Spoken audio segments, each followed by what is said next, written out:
Welcome to Daily Bread. Unlike the first generation of disciples who rejoiced in their enduring bond with the risen Christ, our relationship to Jesus grows out of the shared memory of a spirit-filled community whose practices have revealed his presence. How might such practices serve us as we live with the grief, hazards, and constraints of life during a prolonged pandemic?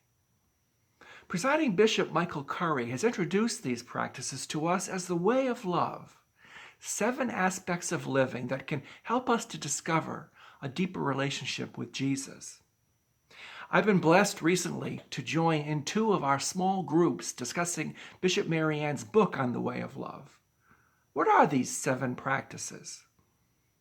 They invite us first to turn, to shift our attention from all that distracts us from God, so we can be open to hearing Jesus' voice.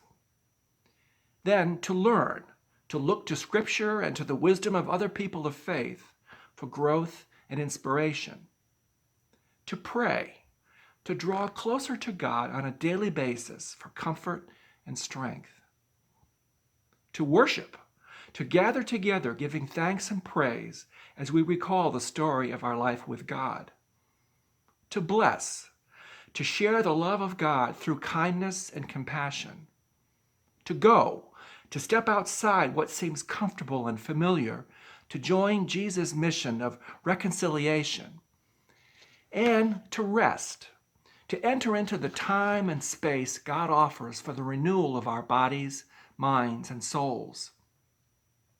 This list is not easy to remember, and I expect few of us can be intentional about all of these practices at the same time. I learned from our small group conversations that spiritual practices speak in unique ways to each of us during various seasons of life. 2 in particular have resonated for me in recent weeks.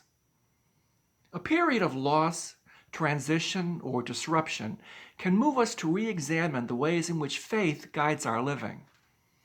These days, I'm aware of Jesus' invitation for me to turn, to see the pandemic not only as one anxious and impatient person, but as a member of God's family, in which many are at far greater physical and economic risk than I am. I appreciate the saying, we're all in this together.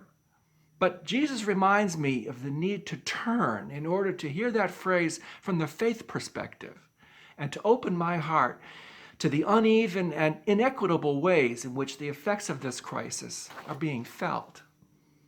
Another spiritual practice to which I'm becoming more attuned is that of blessing.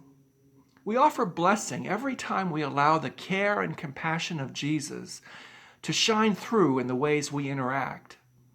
This can involve our readiness to help others in times of great need, or simply to offer a note, visit, or phone call as a sign of concern and support.